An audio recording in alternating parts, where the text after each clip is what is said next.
Global happenings today. We communicate, we analyze global news. Stay tuned.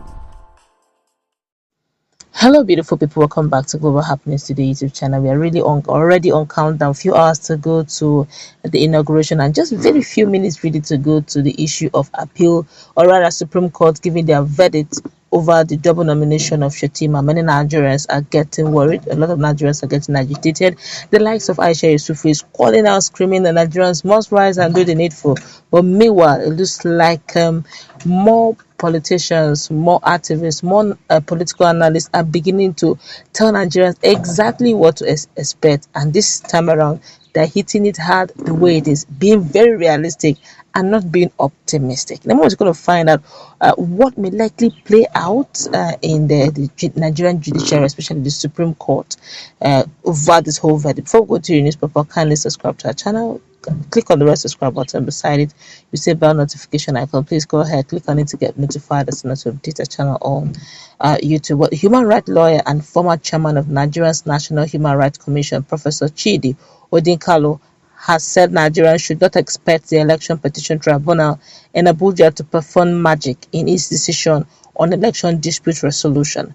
According to Odinkalo, on Wednesday, judging by the Supreme Court judgment on Osun State government election petition, the Apex Court has already predetermined the outcome of the major cases through an unrealistic standard of proof by demanding that whoever claims that there was election manipulation must produce all the bimodal voter accreditation system, which is BVAS, that's BVAS machines used for all the affected polling units, that's PUS.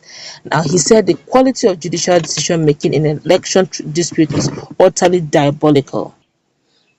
He went further to say that, according to him, the implication of the Supreme Court judgment is that if a petitioner alleges manipulation of result in 1,000 polling units, the petition must produce 1,000 BVAS machines, one for each PU.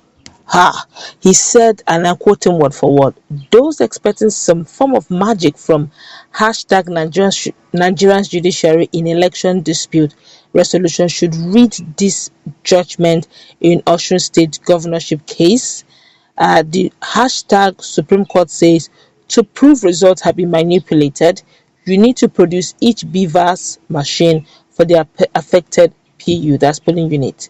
So if you're alleging manipulation of results in 1,000 polling units, you must produce 1,000 BVAS machines, one for each PU. Meanwhile, these cases are decided in courthouses, not warehouses. The court may just have predetermined the outcome of the major cases through an unrealistic standard of proof. Think of it this way. To prove I have sent you an SMS, it is not enough for you to get the network provider to certify what transpired. You must produce the phone which this SMS was sent. The quality of judiciary decision making in election disputes is utterly diabolical. The Supreme Court had, in its judgment on Osun State governorship election petition, held that the BVAS devices for each of the 744 polling units, which the appellant solely relied on as the basis for grounds 2 and 3 of their petition, were not produced and tendered by them as evidence in support of their case. Rather, they sought to prove the record of accredited voters in BVAS devices for each of the 744 polling units by means of a report of the examination of the INEC database or back-end server Exhibit BVR, set to contain the information on the number of accredited voters and numbers of votes cast in the polling unit transmitted by BVAS to the said INEC database during the election on election day. The record in the BVAS machine for each polling unit is the direct and primary record of the number of voters accredited in that polling unit on the election day in the process of the election. It is not in dispute that the disputed polling unit results were collated in their respective wards by the ward collation officers. The collation, by virtue of Regulation 48 subsection A of INEC regulations and guidelines supra, a presumption arises from the collation of the polling unit result that the number of the accredited voters recorded in the result in Form EC8A agrees with the record of accredited voters in a BVAS. The petitioners cannot refute rebut this presumption without producing the BVAS machine. In evidence, Regulation 48 subsection O, INEC regulations and guidelines supra states what the number of accredited voters in the result should agree with as the number recorded in the BVAS. So it is the number of accredited voters recorded in BVAS that the number of accredited voters recorded in the result in Form EC8A must be compared with or verified from to determine if there was manipulation.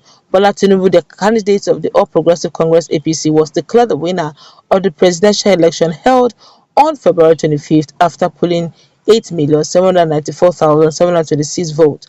The People's Democratic Party (PDP) said the Labour Party and their presidential candidate Atiku Abubakar and Peter Obi respectively are challenging Tinubu's victory at the election tribunal.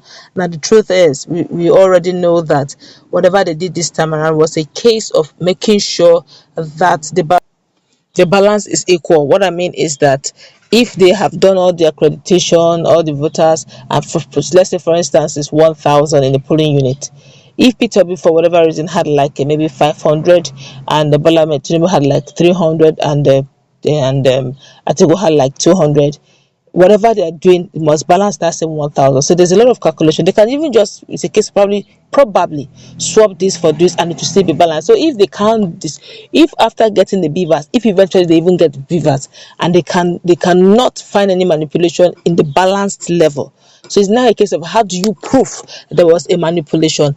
And this BVAS we're even talking about here, the likes of INEC is even saying that some of these records have been cleaned off because they wanted to do humanitarian election, and whatever state by state basis that Peter Obi are looking for, they should go to. A typical example is Rivers State. That they should go to Rivers State and get it. There've been a lot of sources. So technically speaking, if BVAS is their major primary source of evidence that Supreme Court is demanding, and INEC by default is a bit giving issues in giving the accurate BVAS machine required, then Peter Obi already have an issue.